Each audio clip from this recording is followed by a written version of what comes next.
graça de Cristo, só pela graça de Deus, não por esforços humanos, mas pelo sangue da cruz.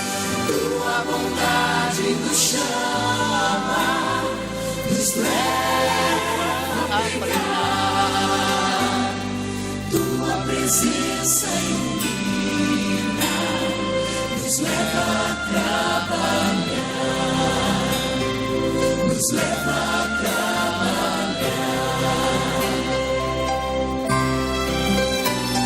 Só pela graça de Cristo a salvação, só pelo sangue da cruz conseguimos perdão. Só pela graça de Cristo a salvação, só pelo sangue da cruz conseguimos perdão. Só pela graça de Cristo, só pela graça de Deus, não por esforços humanos, mas pelo sangue da cruz. Tua bondade nos chama, nos leva a pregar. Tua presença ilumina, nos leva a trabalhar, nos leva a trabalhar, nos leva a trabalhar, nos leva a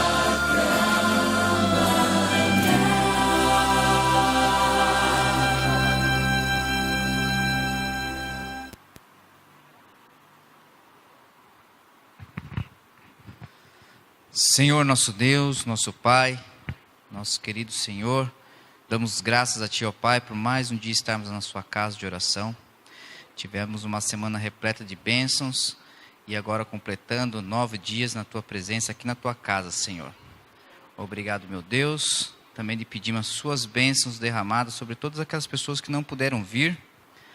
E lhe pedimos também, ó Pai, a Tua proteção para que cuide de nós, nos fortaleça e que nós possamos a cada dia estar mais e mais conectados contigo, Senhor.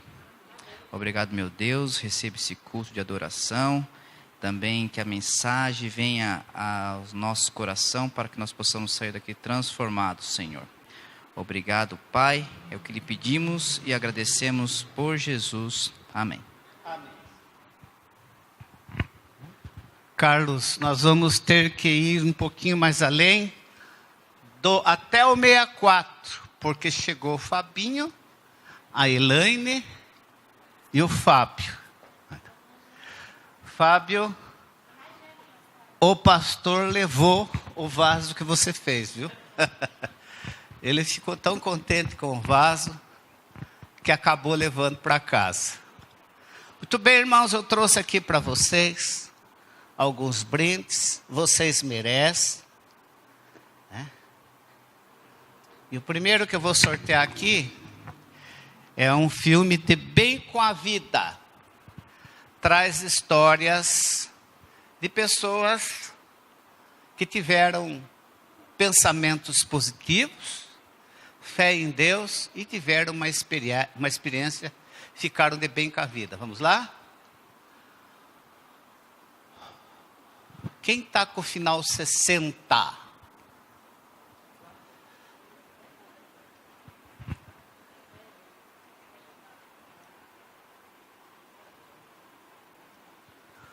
Próximo aqui é o filme número 3 da série Deus Não Está Morto. Muito bom esse filme. Vamos lá? 59. Carlos lá no fundo. Hã?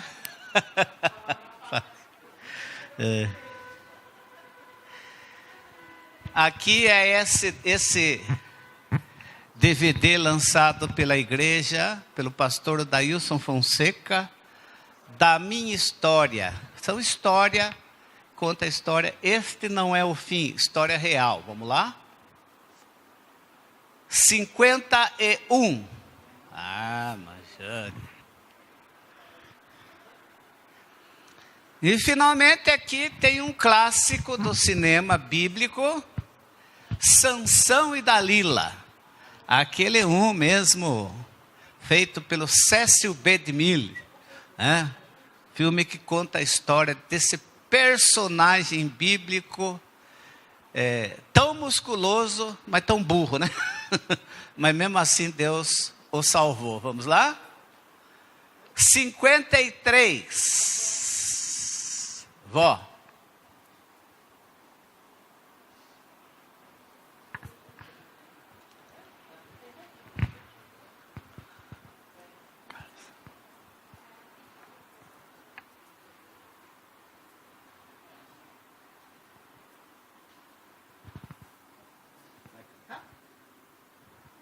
Não? Vai cantar? Não?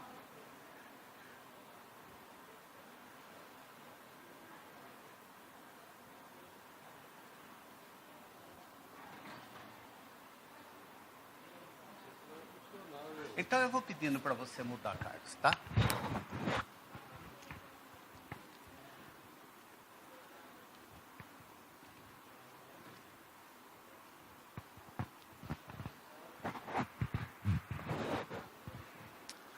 Bom, depois desta semana de oração com o pastor Ivan Nascimento, que foi uma bênção para todos nós, hoje eu separei para nossa reflexão 7 coisas indispensáveis que eu e você temos que saber.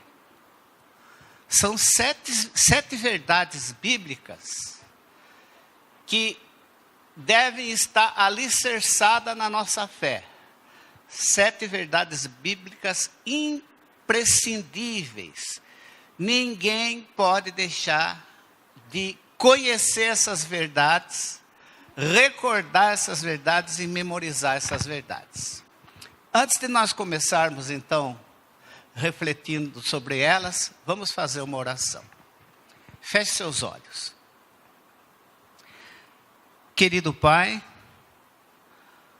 nós te damos graças por mais uma vez estarmos aqui na tua casa, nesse encontro entre irmãos e irmãs, e agora que teu Espírito esteja conosco e nos ajude a entender esses 7 princípios que vamos estudar da tua palavra. Em nome de Jesus, amém. O primeiro, vamos lá, cara. O primeiro princípio é um princípio que está na Bíblia e é destacado no livro de Hebreus, né? Esse princípio é o seguinte: sem derramamento de sangue, não há remissão de pecado. O que é isso? Se eu e você queremos ter a purificação dos nossos pecados, das nossas falhas, dos nossos erros, nós temos que ter em mente que somente através do derramamento do sangue é que existe o perdão. Remissão, redenção, perdão, justificação são tudo sinônimos. Desde o Éden, quando o primeiro cordeiro foi morto, e esse cordeiro teve a sua pele que serviu de vestimenta para Adão e Eva, desde o primeiro cordeiro, essa mensagem é transmitida através da Bíblia. Os patriarcas faziam o sacrifício do cordeiro. Abraão teve uma ideia, quem sabe entendo eu, que de todos os personagens do Antigo Testamento, o que melhor entendeu o que Deus ia fazer foi Abraão. Quando Deus pediu-lhe o quê? Oferecesse seu filho em sacrifício. E a senhora White diz que aquele ato de Abraão serviu para ilustrar o que Jesus ia fazer por nós, tanto para nós aqui nesse mundo, como para os anjos e os mundos não caídos. Então, queridos irmãos e irmãs, cada vez que eu e você pedimos perdão pelos nossos pecados, a sua mente, a minha mente, deve ir até a cruz do Calvário. Naquele momento, quando Jesus derramou o seu sangue na cruz, ele comprou a gente de volta. Se Cristo não tivesse morrido na cruz, derramado seu sangue na cruz, nós estaríamos irremediavelmente perdidos. O que isso deve gravar? O que esse ato deve gravar na minha e na sua mente? Não há salvação sem o sacrifício de Cristo. Se Cristo tivesse nascido, somente nascido, nós não estaríamos salvos. Se Cristo tivesse vivido uma vida sem pecado, 3 anos e meio, ainda assim não estaríamos salvos. Para que o perdão pudesse ser outorgado, creditado, concedido a nós, ele teve que morrer em nosso lugar, lá no Calvário. Portanto, esse princípio não deve ser esquecido. Sem derramamento de sangue, não há remissão de pecado. O perdão só vem através de Cristo. Vamos para o segundo grande princípio. O segundo grande princípio é muito conhecido de todos nós. Também está no livro de Hebreus, no capítulo 11, versículo 6. O autor de Hebreus, inspirado pelo Espírito Santo, deixou esse princípio para nós. Sem fé, é impossível agradar a Deus. O que esse texto revela para nós? Muitas vezes nós ficamos assim, gratos por aquilo que Deus tem feito na nossa vida. São tantas as bênçãos que Ele derrama sobre nós. Mas se tem uma coisa que agrada a Deus, que Deus se alegra, que Deus tem satisfação, é quando eu e você demonstramos fé nele. O que é fé? Lembram? O que é fé? Fé é confiança em Deus. É confiança em Deus. Toda vez que nós lemos na palavra de Deus, ouvimos as verdades da palavra de Deus e cremos nela, nós estamos demonstrando fé. Pois é. A gente não vê, não toca, mas acredita. Todos vocês aqui, eu acho que, com exceção do Rudy e do Fabinho, acho que todos os demais são batizados.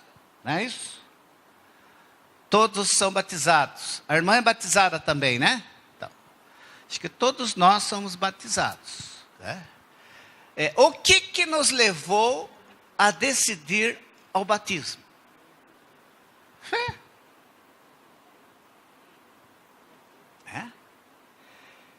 É um ato de fé. Eu sei que o Fabinho, logo em breve, vai se batizar, é desejo dele. O Rude também, talvez um dia tome essa decisão. Mas o fato da gente aceitar a Cristo como nosso Salvador, e quando a gente vem e demonstra isso no tanque batismal, nós estamos demonstrando fé em Deus. Quando você separa o dízimo do seu salário e devolve para Deus, você está demonstrando fé. O que é maior? 90 ou 100? 100 é maior.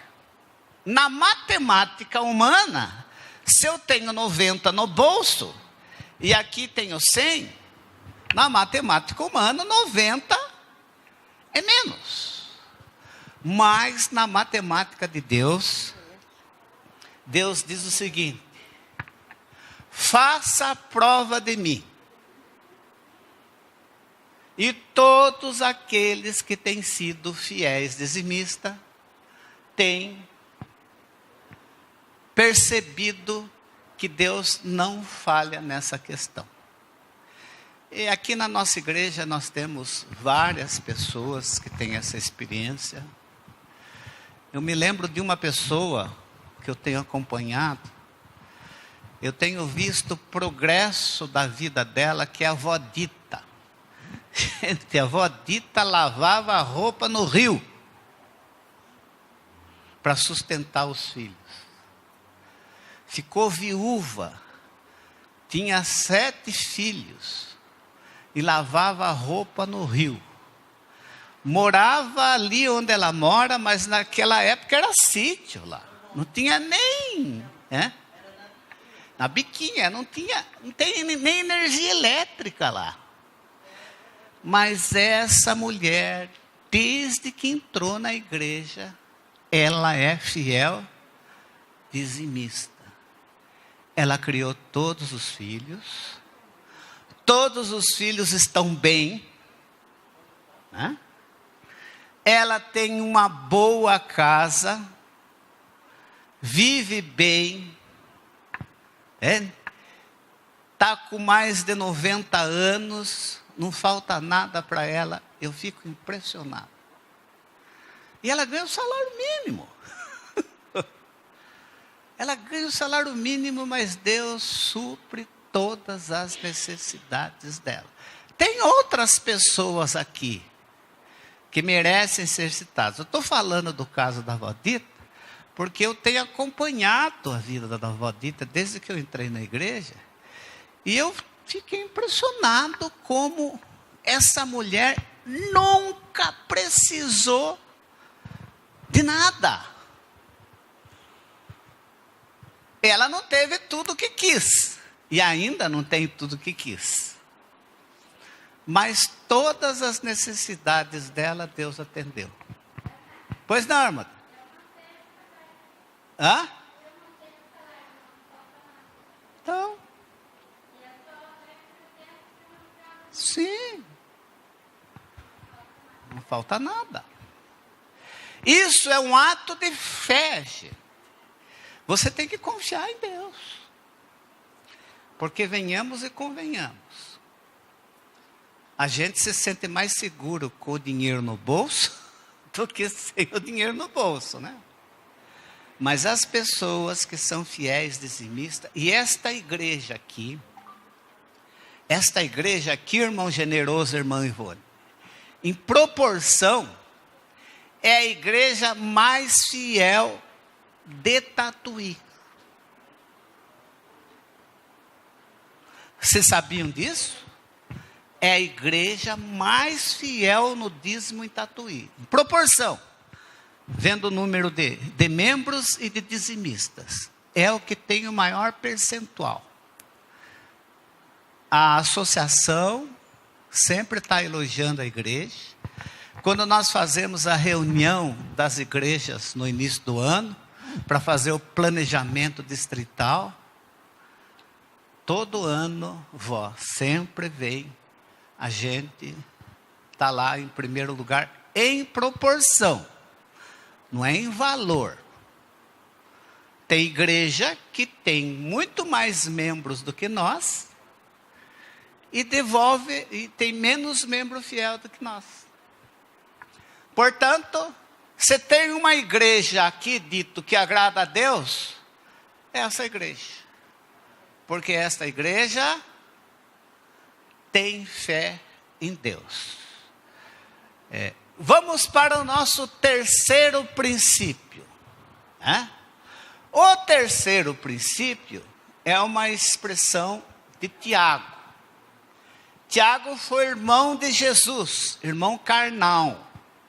Tiago era filho de José, não de Maria.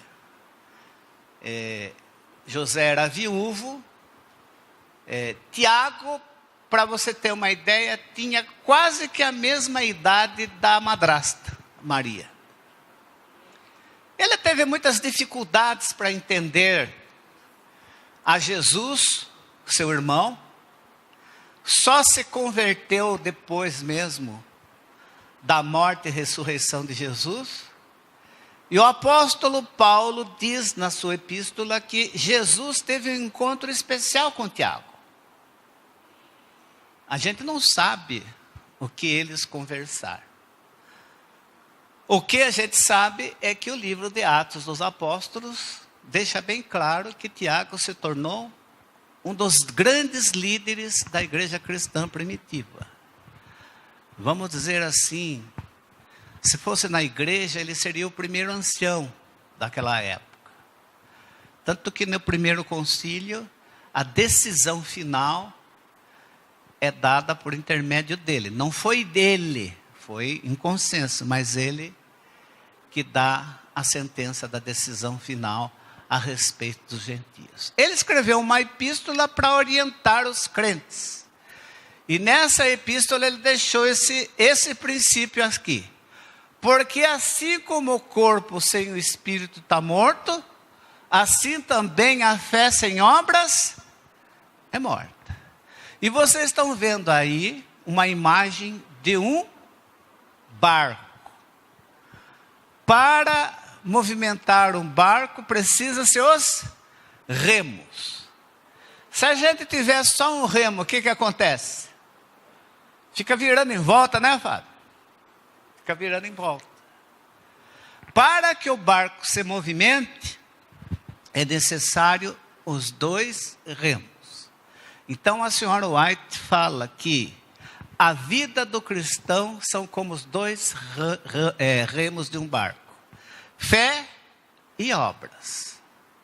Ninguém é salvo pelas obras. Mas as obras revelam a nossa fé. Se a pessoa diz que tem fé, mas não faz nada, é fé isso daí?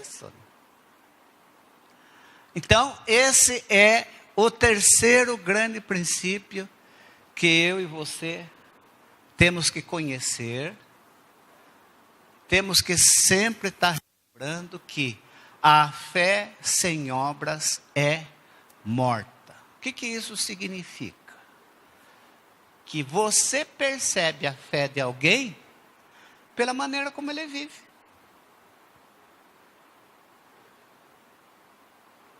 É simples. Jesus foi muito mais além. Ele disse, pelos frutos conhecerei. Laranjeira, pé de laranjeira dá o quê? Laranja. Pé de jabuticaba, jabuticabeira dá jabuticaba. Cristão que tem o Espírito Santo produz o quê? O fruto do Espírito. Não pode, é incoerente um cristão que se diz seguidor de Cristo e é caloteiro, bate na esposa, não paga as contas, né? Que mais? Mente, fala palavrão, briga com os vizinhos, fica falando mal da vida dos outros. Não combina. Não combina isso. O cristão demonstra que ele tem Cristo na vida através das obras. Obras. Então, irmã e irmão, vamos analisar a nossa vida. Eu analiso a minha, você analisa a sua. Como têm sido as obras da nossa vida? Tem gente que está sempre enfesada, né? Não está feliz com nada, né? O cristão, ele reflete nas suas atitudes, no seu comportamento, nos seus pensamentos, nas suas conversas, aquilo que ele crê. Eu tenho uma pessoa aqui na igreja que eu tenho um carinho muito especial. É a Ivone.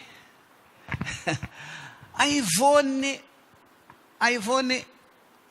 é uma moça, uma senhora muito especial.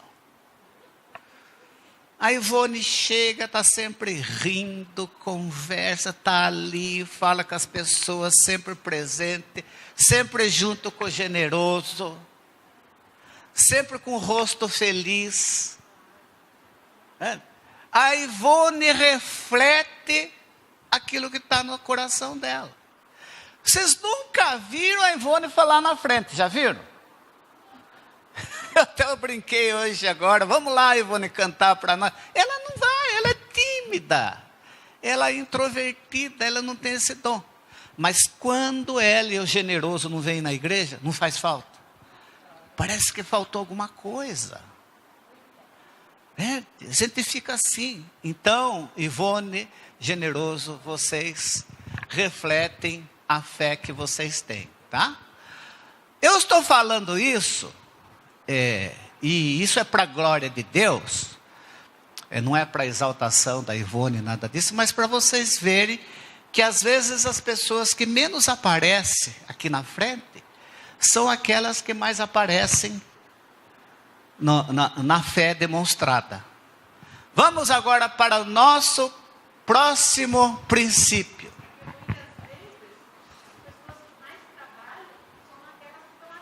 Atrás, sim. Bastidor. Deus deu os dons para todo mundo, né, irmã? É um corpo, né? No corpo, por exemplo, o rosto aparece mais, né? Mas imagine se no corpo o intestino não funcionar. Então tem, né, irmã Jane? Tem gente para todas as atividades na igreja. Outro princípio, gente, é este também de Hebreus. O autor de Hebreus diz o seguinte: segui a paz com todos e a santificação, sem a qual ninguém verá o Senhor. O que esse texto bíblico diz? Ninguém verá a Deus sem passar pelo processo da santificação. Vamos tentar entender esse texto? O que isso significa? O que é santificação? O que vocês entendem por santificação? Você é uma pessoa santa? Sim ou não? Sim. Você é uma pessoa santa. Sim. Sabe? Deixa eu explicar para vocês aqui. O nosso país tem uma cultura católica. A cultura católica traz para a gente uma ideia de que santo é aquela pessoa perfeita que não erra, imaculado. Tanto que tem até a pessoa para ser santa, primeiro ele tem que ser canonizado, beatificado, né? Aí vai, e você pode fazer orações para... Isso não é bíblico. palavra santo, kadosh no hebraico, significa separado. Separado. Quer ver um? Vou mostrar um exemplo para vocês aqui. Esta cadeira aqui é santa? Sim ou não? Hã? Sim.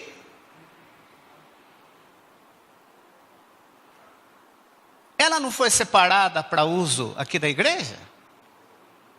Então essa cadeira é santa. Nós usamos ela em qualquer atividade? Não, ela é uma cadeira que foi adquirida para ser usada aqui no púlpito durante a doxologia da adoração. Este púlpito é santo? Sim, é santo. Este órgão piano, quando nós compramos, o que nós fizemos? Nós dedicamos esse órgão piano para a igreja. O que nós fizemos? Separamos ele. Dá para tirar ele daqui e ir tocar num baile de forró? Não, ele é santo. Está separado. Então, entendam o seguinte. Santo na Bíblia é separado. Quando você tomou a decisão de se batizar, você deu uma demonstração pública diante dos homens e diante de Deus, que você está vivendo uma vida separada do mundo. Não é que você é perfeito, de maneira nenhuma. A Bíblia nunca prega perfeição, só existe uma pessoa perfeita, Jesus. O que a Bíblia fala para nós, que no português é traduzido como perfeição, traduzido errado é amadurecimento. O cristão, à medida que ele vive, tem comunhão com Deus, ele vai ficando maduro, vai sendo cada vez mais, estando mais firme na fé.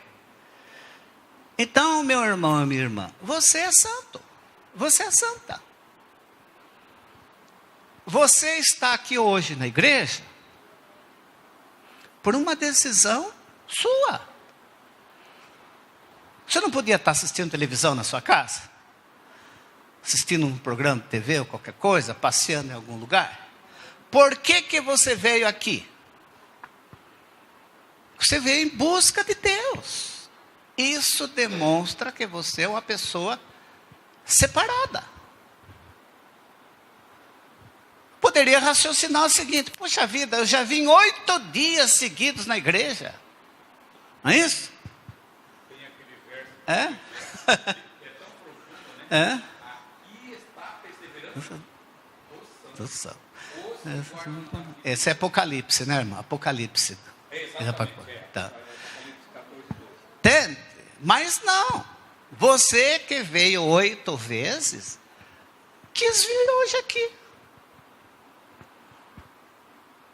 O pastor da semana de oração não está aqui. Mas você decidiu vir.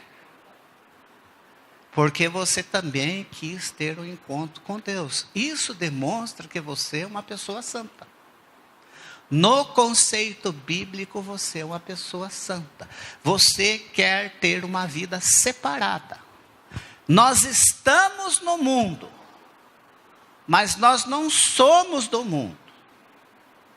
A gente está aqui, tem que lidar com as coisas daqui. Enquanto estiver aqui, vamos ter que conviver com as coisas daqui. Mas os nossos olhos estão sempre lá no alto. As nossas cabeças estão sempre levantadas. As nossas orações são sempre para o nosso Deus. Então, irmão e irmã, você que é uma pessoa santa, eu que sou uma pessoa santa segundo o conceito bíblico, não perfeito, nós, se continuarmos, como Ordelon citou o versículo de Apocalipse, se perseverarmos nisso, nós vamos ver a Deus.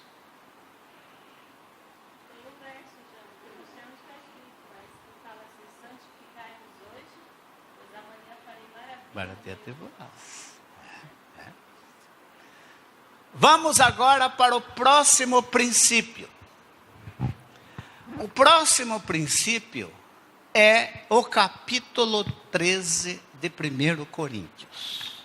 Pode abrir a sua Bíblia aí em 1 Coríntios capítulo 13. Irmão Ordelon, leia para nós com seu vozeirão radiofônico. 13. Verso. Verso. 13 até o versículo... Até o versículo 8. Do 1 ao 8. Do 1 ao 8. Ainda que eu falasse a língua dos homens e dos anjos, se não tiver amor, serei como bronze que soa ou como símbolo que retine. Ainda que eu tenha o dom de profetizar e conheça todos os mistérios e toda a ciência, ainda que eu tenha tamanha fé a ponto de transportarmos montes, se não tiver amor, nada serei. Ainda que eu distribua todos os meus bens entre os pobres, e ainda que eu entregue o meu próprio corpo para ser queimado, se não tiver amor, nada disso me aproveitará. O amor é paciente, é benigno. O amor não se arde em ciúme, não se ufana, não se ensoberbece, não se conduz inconvenientemente, não procura os seus interesses, não se exaspera, não se ressente do mal, não se alegra com a injustiça, mas regozija-se com a verdade. Tudo sofre, tudo crê, tudo espera, tudo suporta. O amor jamais acaba, mas havendo profecias, desaparecerão. Havendo línguas, cessarão. E havendo ciência, passará. Amém. O que o texto de 1 Coríntios 13 está dizendo para mim e para você? Que princípio é indispensável na minha vida? O amor.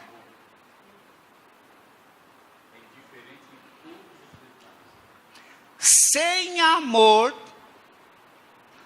tudo que eu fizer, tudo que eu falar, não tem valor. Percebe? Os nossos motivos sempre têm que estar misturado com amor. Eu posso agradar uma pessoa rica, tratar ele bem por interesse. Não posso? É interessante divulgar a questão do amor, porque muitas vezes o amor causa briga. Entende? Os motivos da minha vida, da sua vida, tudo tem que ser por amor. Agora, não vamos confundir amor com sentimento. Amor não é sentimento. Amor é princípio. Eu vou dizer uma coisa para vocês que talvez possa até chocar vocês. É possível eu não gostar de alguém e amar? Sim.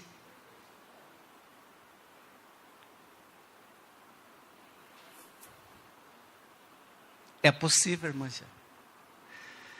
Vamos supor que a senhora tenha uma pessoa que só faz mal para a senhora. Só fala mal da sua vida, só persegue a senhora. A senhora não paga com a mesma moeda. Um dia ele fica doente e a senhora fica sabendo que ela está precisando de remédio. A senhora não vai lá, não compra o remédio, não leva para ela? Ninguém é obrigado a gostar de todo mundo. Tem gente que é difícil de gostar. Deus não pede para nós o que Ele não faz. Você acha, por exemplo, que Deus gosta de Satanás e seus anjos? Mas Ele ama. E a Bíblia diz que quando ele tiver que destruir Satanás e seus anjos, vai ser uma estranha obra para ele. E diz que nós vamos enxugar as últimas lágrimas. Porque quando Deus tiver que destruir Satanás e seus anjos, que foram filhos dele, e outras pessoas que também vão se apegar a ele, nós vamos chorar com ele. Não vai ser uma obra agradável para Deus. Agora, Deus não gosta das atitudes de Satanás. Não dá para conviver, tanto que ele teve que ser expulso do céu. O apóstolo Paulo diz que, se possível, no que depender de vós, tende paz com todos. Nem sempre neste mundo de pecado é possível você ter paz com todo mundo, gente. Não queiram levar uma vida fora da realidade. Tem gente que vive de mal com Deus, de mal consigo mesmo. Não está bem com Deus, não está bem consigo. Ele não vai estar bem com ninguém. Ele vai brigar com a mãe, com o pai, com o irmão, com a irmã, com o vizinho, com o marido, com a mulher, com o filho, com... É assim, tem gente que é difícil. Que não dá. Para você viver em paz, você tem que manter distância. Não acontece isso em casamento? Vocês já viram algum casal que no dia do casamento diz: olha, eu estou casando com você, para daqui a um tempo separar, para viver só brigando com você e daqui a um tempo separar? Nunca! Todo casal que casa jura que vai amar toda a vida. Mas chega numa hora que não dá. Tem um que não dá. E quando um não quer, o que você vai fazer? Quantos e quantos casais que um não quer se separar, mas o outro quer? O que vai fazer?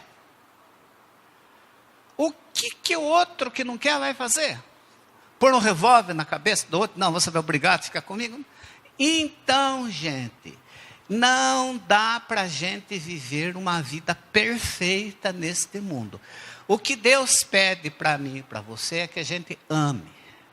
Se teu inimigo precisar de você, faça algo para o seu inimigo.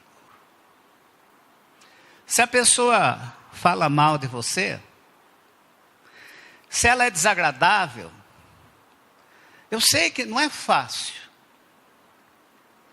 mas não odeie a pessoa.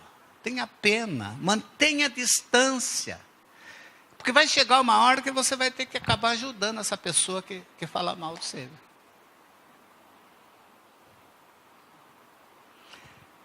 Aqui, vou contar uma experiência para vocês aqui. Ela já me permitiu contar. Vocês têm a irmã Enedi aqui, né? A irmã Enedi, gente, é uma mulher extraordinária. Vocês conhecem ela, né? Aquela pequenininha. Ela é extraordinária. É uma mulher de Deus. Ela casou com um safado. Safado sem vergonha. Veio lá dos Estados Unidos. Acho que veio meio corrido de lá dos Estados Unidos. Amarrou o burro com a coitada da mulherzinha. E vó do céu. Ele fazia ela de... Parecia que era escravo. Eu deixei de visitar a casa dela por ver a maneira como ele tratava ela.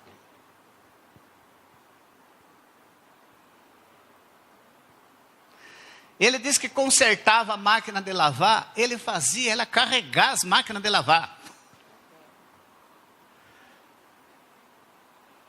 Pegava todo o dinheiro dela. E ela ali, humilde. Um dia, sabe qual foi o pagamento dele? Largou dela e foi morar com outra.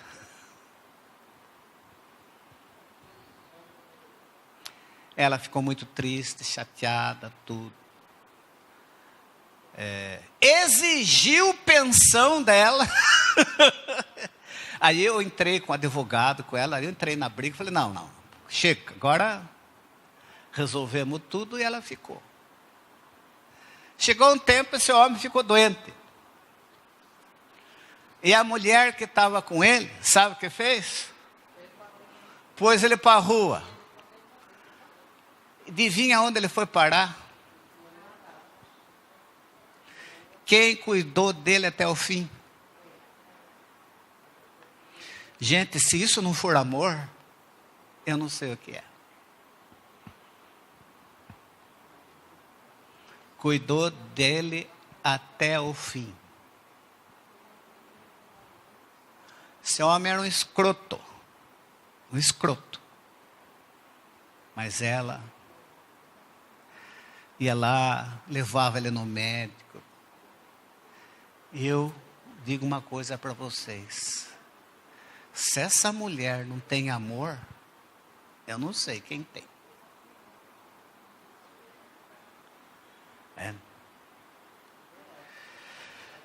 Fica para nós essa grande verdade. Tudo que eu faço, que você faz, todos os nossos motivos, tem que ser por amor.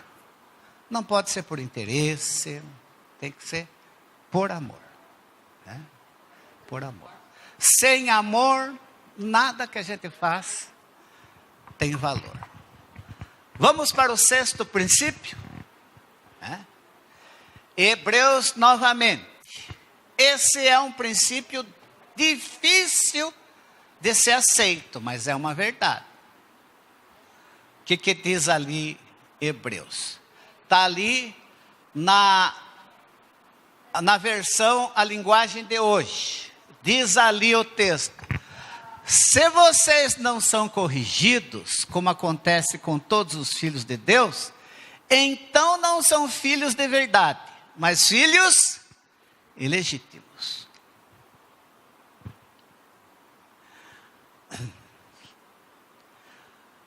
Coisa mais difícil é quando você tem que cuidar dos filhos dos outros.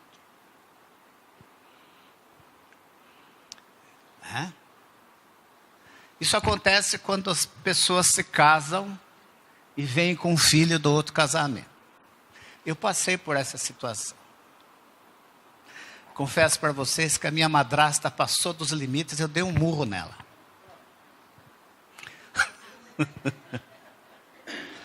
Poxa, ela não era minha mãe, queria... Deu um tapa na minha cara, generoso. Eu, molecão de 12 anos, do jeito que veio o tapa, veio o murro. E não consegui fazer vida com ela. Porque ela achava que eu era um problema. Eu era filho do meu pai. Meu pai não era filho dela, mas era filho do meu pai. Ela achava que eu interferia. E eu tive até que sair de casa para não criar mais problema. Não é fácil.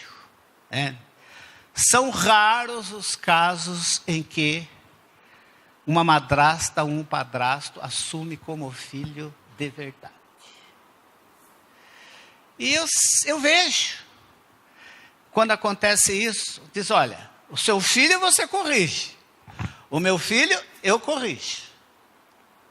Quando acontece isso, cada um toma conta do seu lado. Então, essa situação, Paulo, ao escrever essa epístola, está dizendo assim: se vocês não são corrigidos, como acontece com todos os filhos de Deus, então vocês não são filhos de verdade, são filhos ilegítimos. Mas se eu e você somos corrigidos por Deus, significa o quê? Filho legítimo. E quando o pai corrige, a mãe corrige, dói às vezes? Dói. Só quando o pai corrige, a mãe corrige, você aceita. Aí é duro. Então, meu irmão e minha irmã, alguém aqui caiu do céu por descuido? Caiu? Então, se ninguém aqui caiu do céu por descuido, todos nós precisamos da correção de Deus. E você sabe quantas vezes você já foi corrigido por Deus? E eu vou dizer o seguinte: vai continuar sendo corrigido por Deus, mesmo depois de velho. Por quê? Porque nós somos filhos legítimos, fazemos parte da família de Deus. E o Pai corrige os seus filhos. Então, meu irmão e minha irmã, quando você sofrer a correção de Deus na sua vida, não reclame. É sinal de que você é filho e filha legítima de Deus. Aceite a correção. Pastor G.G. de Oliveira dizia isso quando eu era adolescente na igreja. A correção de Deus para conosco não tem idade. Não tem idade, né? Somos filhos. É. Pode termos 100 anos, 200 anos, a correção é do Pai. Então, vamos aceitar as correções de Deus. Algumas vezes o puxão de orelha é só um puxão, às vezes uma varada de marmelo, dói um pouquinho mais, né? E finalmente, ao último princípio que nós não devemos esquecer jamais. São João 15, versículo 5. Jesus dizendo: eu sou a videira, vós os ramos. Quem permanece em mim e eu nele, esse dá muito fruto, porque sem mim nada podeis fazer. Nada. Nada é nada. Sem Jesus, nós não conseguimos fazer nada. Né? Você vai dar um estudo bíblico para alguém, Jesus tem que estar com você. Você vai fazer uma pregação, Jesus tem que estar com você. Você vai cantar um hino, Jesus tem que estar com você. Você vem para a igreja, Jesus tem que estar com você. Você vai conversar com o seu filho um assunto, com a sua filha, Jesus tem que estar com você. No trabalho, Jesus tem que estar com você. Então, sem Jesus na nossa vida, nada de bom podemos fazer. Entenderam? Esses 7 princípios. Vamos recordar? Primeiro, sem derramamento de sangue, não há remissão de pecado. Segundo, sem fé, impossível agradar a Deus. Terceiro, sem obras, a fé é morta. Quarto, sem santificação, nenhum homem ou mulher verá a Deus. Quinto, sem amor, nada somos. Sexto, sem castigo, não somos filhos de Deus. Sétimo, sem mim, nada podeis fazer. Que Deus nos abençoe. Que esses princípios sejam uma realidade na minha vida, na sua vida, na vida da nossa igreja. Vamos ficar em pé então e orar?